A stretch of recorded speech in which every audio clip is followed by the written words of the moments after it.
소나무 숲에 앉아 쉬다. 세상의 분주함을 버리고 자연을 벗삼아 유유자적하는 삶. 그것이 아마 대부분의 사람들이 노자와 장자에게서 기대하는 모습일 것이다.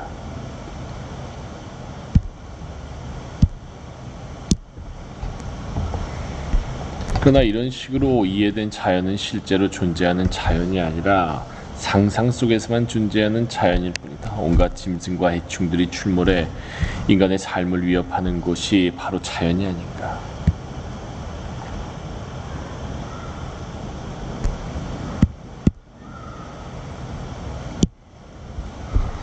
어쩌면 상상적인 자연은 경제적, 정치적으로 안정된 지위를 갖고 있는 자들의 허영의 표현일 수도 있을 것이다. 춘춘 전국시대라는 참혹한 아비규환의 현장에서 노자와 장자가 과연 이런 허영을 피력했던 것인가.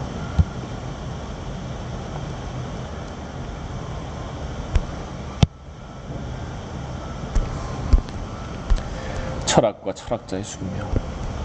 우리에게 확신을 주는 것은 확실한 인식이 아니라 관습이나 설레인 것 같다.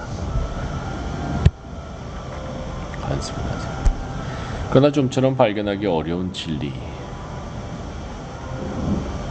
어려운 진리는 어떤 사람에 의해서가 아니라 어떤 한 사람에 의해 발견되는 법이다. 관습에서 벗어난 이해할 수 없는 타죠. 이것은 여러 사람의 동의가 진리의 타당성을 확보해주지 않는다는 것을 말해준다. 데카르트 방법소설, 여행, 비행, 그리고 철학. 철학이란 과연 무엇인가? 나아가 철학자란 무엇을 하는 사람인가? 내 강의를 듣는 학생들과 사적으로 만나면 항상 듣는 질문이다. 그럴 때마다 나는 그들에게 철학이란 여행과 같고 철학자는 여행을 즐기는 여행자와 같다고 비유하곤 한다. 아주 낯선 곳을 여행해 본 적이 있는가? 그리고 그 낯설미 사라질 때까지 끈덕지게 그 여행지에 머물러 본 적이 있는지.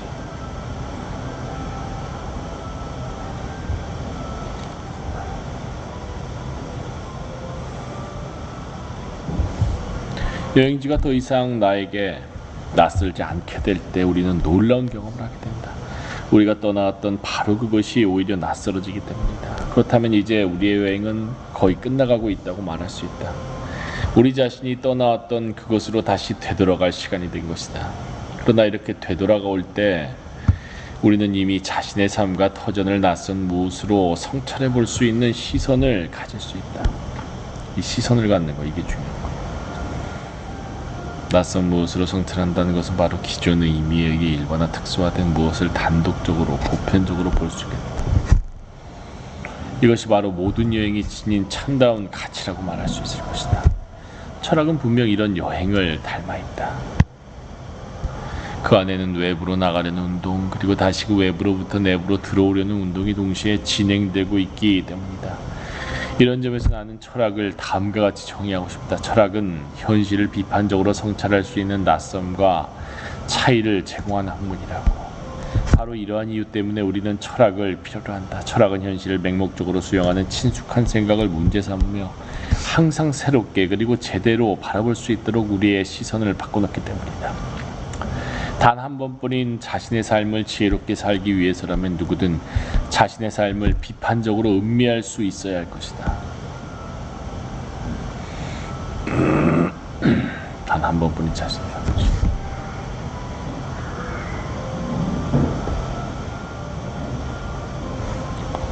여행에서도 자신의 삶을 돌아볼 수 있게 만드는 장소, 이게 초월론적 장소지.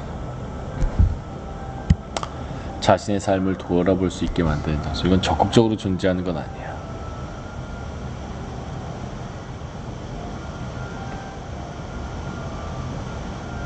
장소가 있듯이 철학에도 삶을 성찰할 수 있게 하는 어떤 공간이 존재한다. 이게 초월론적 공간. 필카의 공간, 녹음의 공간. 익숙했던 모든 것이 낯설어지는 장소, 즉 보편적이며 단독적인 그러한 장소. 물 자체가 자신의 존재를 일반 특수의 장소에 고지하는 그러한 공간. 그렇지. 칸트의 용어를 빌리자면 우리는 이러한 정신적 공간을 초월론적 자리, 라고 명명할 수 있다. 초월론적 자리는 일반성과 특수성에 장악되어 폭력적으로 규정된 무엇이 자신의 무한한 물 자체로서의 단독성을 고지하며 보편성이 가능함을 강력히 고지하는 것입니다. 여기서 초월론적 자리란 삶을 조망할 수 있게 해주지만 여전히 임시적이고 유동적인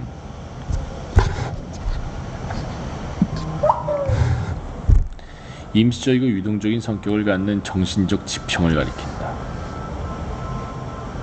초월론적 자리는 비인칭적 자아의 자리 때문에 이 같은 비인칭적 주체가 현실의 타자를 상대할 경우 비인칭적인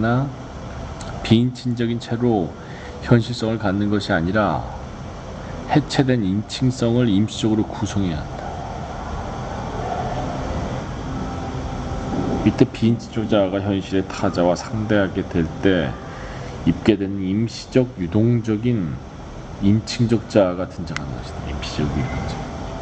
그런데 이 임시적 지평이 삶을 조망하기 위해서 필요한 유일하고도 절대적인 지평으로 간주될 때 이제 초월론적 자리는 초월적 자리로 변질되고 만다. 인류 역사상 수많은 철학자들이 도입했던 초월론적 자리는 많은 추종자들에 의해 절대적 진리의 세계로 숭배되면서 결국 초월적 자리로 뒤바뀌고 말았다.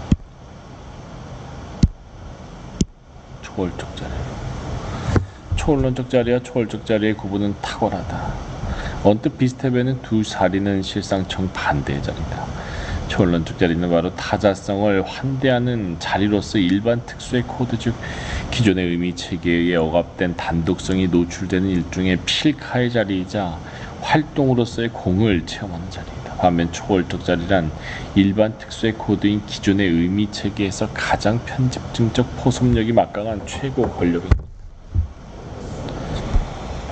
그러나 이것은 마치 이 세상의 여행지라고는 단 한 곳밖에 없다는 오만한 발상.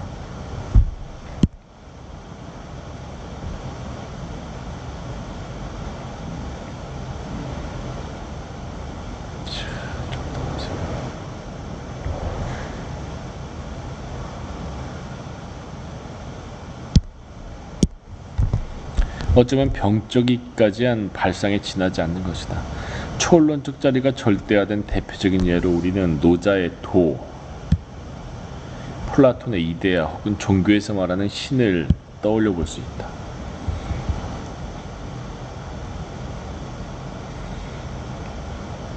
모든 초월적 자리가 초월론적 자리의 절대화는 아니다. 초월성이란 일반 특수의 코드로 모든 것을 죄다 해석하려는 태도를 의미하기 때문이다.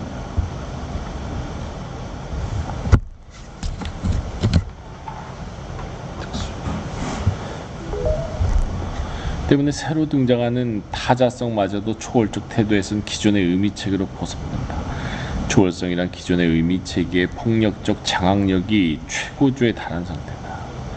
그런데 초월론성에 의해 새롭게 긍정된 모종의 타자성이 있다고 할 때 오로지 이 새롭게 긍정된 타자성에만 매달려 이를 기준으로 또 모든 것을 죄다 해석하려 할 때 초월적 태도가 발생한다는 것이고, 한편으론 그 어떤 일반 특수의 의무체계도 처음에 어떤 새로운 타자성에 의해 초월론적 해석이었다. 어떤 새로운 타자성에 대한 초월론적 해석. 철학자 장자는 이런 위험을 이미 알고 있기라도 했던 것일까? 그는 초월론적 자리에 오히려 일종의 허구 혹은 일종의 비유에 지나지 않는 이야기를 배치하려 시도했다. 초월적 자리로 변질 안 되게 하려고. 초월론적 자리는 타자 혹은 낯설물 지속적으로 환대하는 자리이지, 어떤 특정한 타자를 절대화하는 자리 혹은 어떤 특정한 타자만을 환대하는 자리가 아니다. 어떤 한 타자만을 환대하는 순간 이는 일반 특수의 코드로 전락하고 타자는 초월자가 된다. 때문에 특정 타자에 고착되는 방식으로 타자를 긍정하면 안 되기에 타자를 아예 허구로 비유로 배치시킨 것이다. 타자를 절대화하지 말라. 장자는 우리가 흔히 생각하는 것보다 더 섬세하고 용이 주도했던 인물이었다. 그는 그 누구라도 허구나 비유로서 설정된 초월론적 자리를 절대적인 도나 신처럼 착각하지 않을 것이라는 점을 미리 간파하고 있었기 때문이다. 초론적 자리는 단독적인 타자와의 소통을 창조해내는 깨달음의 자리다. 초론적 자리.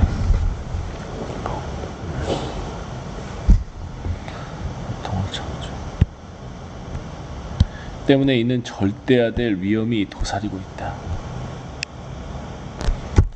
장자라는 책의 서막을 장식하는 그 유명한 대붕 이야기가 중요한 이유가 바로 여기에 있다. 너무너무 중요한 대붕 이야기. 행글라이더에서 자유를 가장 만끽하는 사람은 비행을 위해 제약의 조건, 즉 부자유의 조건에 대해 통달한 사람이듯 자유란 마음대로 하는 게 아니라 유한자로서 인간이 어떤 부자유의 조건에 있는지를 통렬하게 인식하는 것입니다. 부자유의 조건을 인식하는 것, 자유로. 그래야 정말 타자에 대해서 자유로 유능해지니까 부자유의 조건을 알아야 돼. 그래야 타자에 대해서 유능해지니까. 물의 고수처럼 대붕이란 바로 부자유에 대한 가장 정확한 인식이 자유를 준다.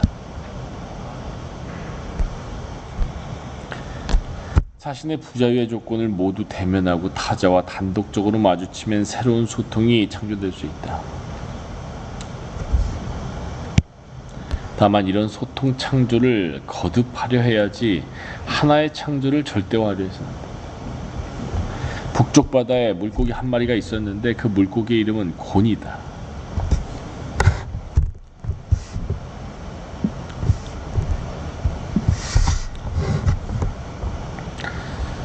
곤의 둘레의 치수는 몇 천리인지 알지 못할 정도로 컸다. 그것은 변해서 새가 되는데 그 새의 이름은 붕이다. 붕의 등은 몇 천리인지 알지 못할 정도로 컸다. 붕이 가슴에 바람을 가득 넣고 날 때 그의 양날개는 하늘에 걸린 구름 같았다. 그 새는 바다가 움직일 때 남쪽 바다로 여행하라고 마음먹었다. 메추라기가 대붕이 나는 것을 비웃으며 말했다. 저놈은 어디로 가려고 생각하는가? 나는 뛰어서 위로 날며 수십 길에 이르기 전에 숲을 사이에서 자유롭게 날개를 퍼덕거린다. 그것이 우리가 날 수 있는 가장 높은 것인데 그는 어디로 가려고 생각하는가? 소요요. 사실 대붕 이야기를 통해서 장자가 문학적 유의를 즐기려고 한 것은 아니었다. 반대로 그의 대붕 이야기는 매우 심각한 철학적 의미를 띠고 있다. 왜 대붕이란 허구적인 이야기를 도입했는지에 대한 해석이 탁월하다. 대붕은 초론적 자리 그 자체이다. 즉 타자를 대하는 태도 그 자체가 바로 대붕일 뿐 어떤 실체가 아니다. 그러나 이 붕을 실체화할 때 이는 병신이 되는 것이다. 초월적인 일자로서의 신말이다. 초월적인 태도로 붕의 자리에서 타자와 소통하여 어떤 진실을 창조해낼 수 있으나 이를 실체화하려는 순간 초월론다. 붕신이 되는 그 철학적 의미란 과연 무엇일까? 천천히 장자의 사유 과정을 추측해 보도록 하자. 대붕이란 허구적인 새를 고안하면서 동시에 장자는 아주 재빨리 메추라기라는 현실적인 새를 은유로 도입하고 있다.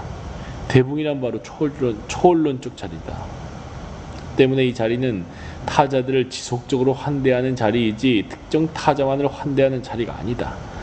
특정 타자만을 환대하려 할 때 이 자리는 초월적 자리가 된다.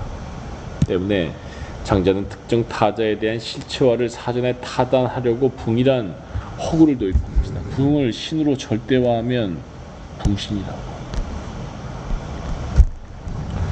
여기서 우리는 장자의 숨겨진 속내를 잠깐 엿볼 수 있다. 하늘 높이 날고 있는 대붕에 의해서만 메추라기의 가능성과 한계가 보일 수 있듯이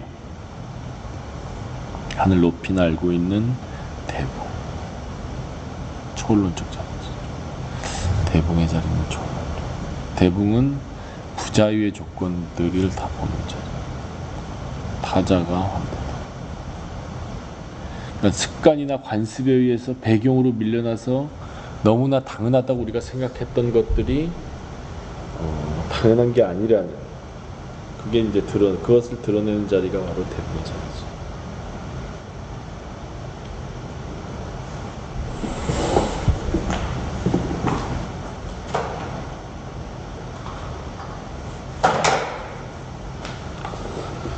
초론적 자리에 이르러서야만 비로소 우리는 삶을 직시할 수 있기 때문이다. 초론적 자리는 타자성이 노출되는 자리로 이런 관점에서만 삶의 단독성을 직시할 수 있다. 기존의 의미 체계가 아닌 최초의 눈으로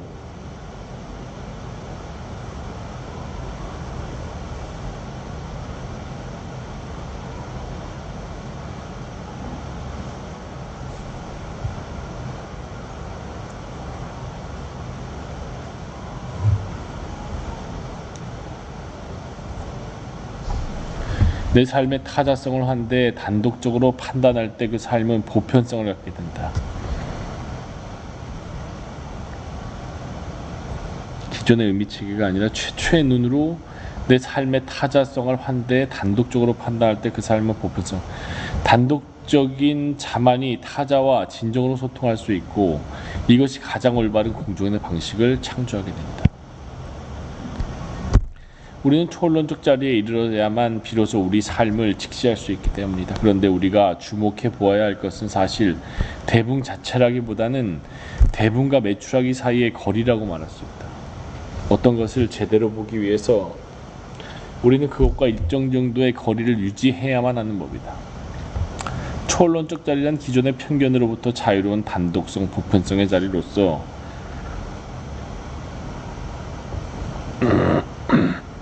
타자와 소통의 진실을 창조해낼 수 있는 자리이다. 그간의 공이 무력해지는 자리이다. 초론적 자리가 만들어내는 현실적 삶으로부터의 거리도 이와 마찬가지의 효과를 낳는다.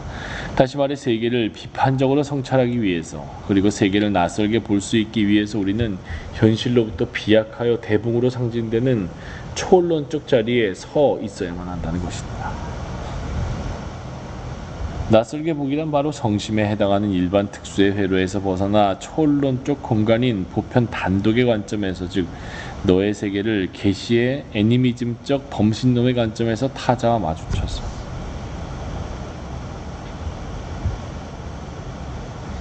초론적 자리란 바로 우글우글한 타자와 소통할 수 있는 단독적인 자리, 최초의 눈으로 타자와 함께할 수 있는 자리 때문에 타자와의 새로운 공존의 방식을 창조하는 자리. 초론적 자리는 바로 필카의 자리입니다. 타자가 보이지 필카에 의해서. 여기에서 우리는 장자가 어떤 식으로 구성되어 있는지 혹은 장자의 사유는 어떻게 표현되어 있는지에 관한 실마리 하나를 얻을 수 있다. 이 실마리를 분명히 하기 위해 우리는 우선 비트겐슈타인의 다음 이야기를 먼저 읽어보도록 하자. 세계를 영혼의 모습 아래에서 포착하는 데에는 예술가의 작업 외에도 또 다른 것이 있다. 내가 믿기로 그것은 사유의 길이다. 세계를 영혼의 모습 아래서 포착. 그것은 말하자면 세계 위로 날아가 세계를 있는 그대로 있게 한다. 낯설게 본다는 거지 세계를. 세계를 위에서 날며 바라보며 비트겐슈타인 문화와 같이. 비트겐슈타인에 따르면 세계를 영혼의 모습 아래에서 포착하는 데에는 두 가지 다른 방식이 존재한다. 영혼의 모습 아래에서.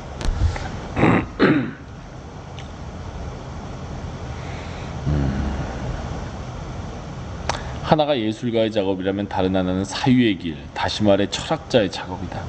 물론 예술가나 철학자는 덧없는 일상적 삶을 묘사하고 성찰하기 위해서 모두 방법론적으로 영혼의 모습을 설정할 수밖에 없을 것이다.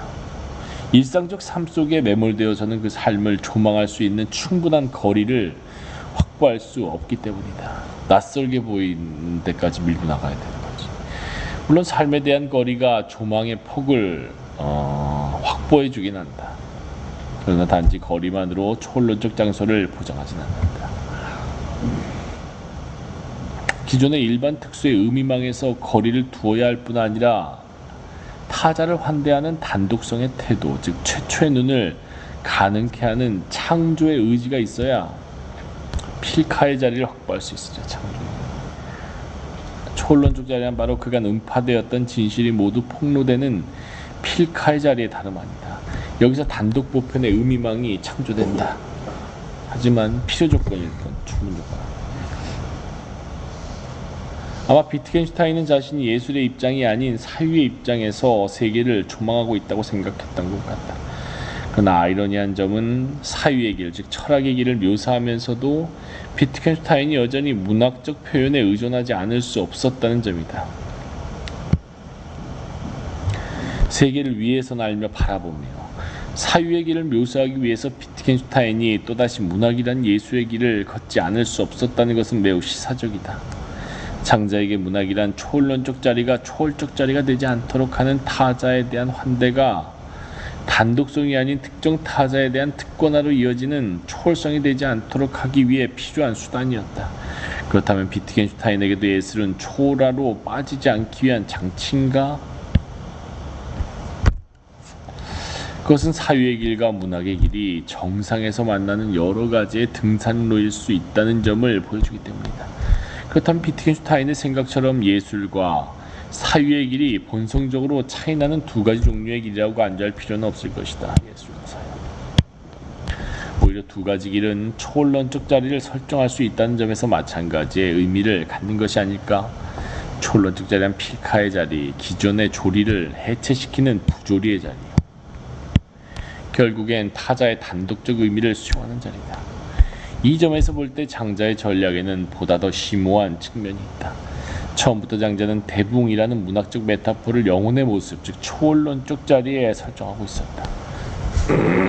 영혼의 자리라고 자꾸 하니까 마치 영혼 불멸의 초월성으로 혼돈될 수 있다. 그러나 여기서 영혼의 모습이란 우리의 첨예한 이해관계가 무력해지는 단독 보편성이 가능해지는 초월론적 공간. 이것은 그가 문학과 철학 사이의 경계를 교묘하게 흐리고 있다는 점을 말해준다. 그는 왜 그랬던 것일까? 철저한 사유의 길이 초월론적 자리를 초월적 자리로 변질시켜 버릴 수 있다면 한편 철저한 예술의 길은 초월론적 자리를 단순한 문학적 허구로 간주하게끔 만들 위험이 있기 때문이다. 타자에 대한 환대는 특정 타자에 대한 특권화, 즉 초월성의 위험이 있다.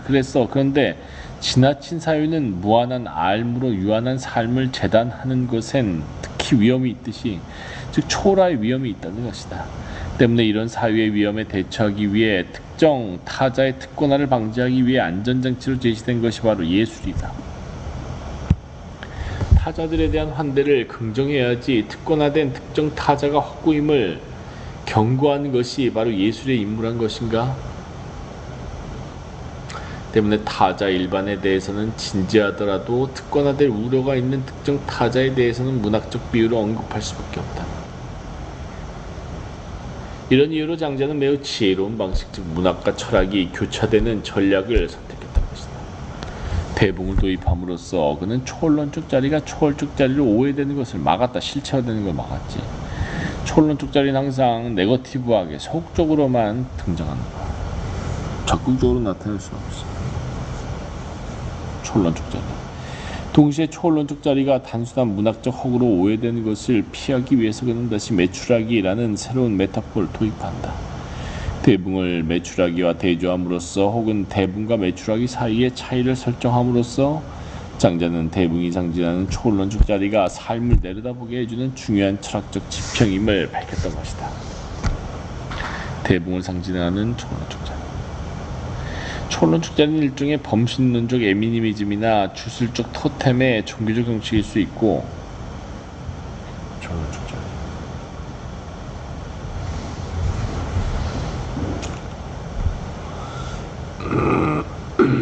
초월적 자리는 국가 성립을 가능케 한 유일신, 즉 초월신의 자리일 수 있다. 때문에 애니미즘이나 주술 단계에서 인간은 수단화, 도구화가 되지 않는데 반해 국가적 초월신의 단계에서 지배층은 주체가 되고 피지배층은 수단되고 수월하게 사물화되는 것이다. 어떤 위계적 인간관계를 성립시키기 위해서는 바로 너의 세계가 아닌 그것의 세계를 계시하는 초월적 태도가 요청된다. 장자라는 책이 문학책이면서 동시에 철학책으로서 읽힐 수 있었던 것도 바로 이런 점 때문이었다. 이 대붕의 유혹. 대붕은 다름 아닌 장자 자신을 의미하기도 한다.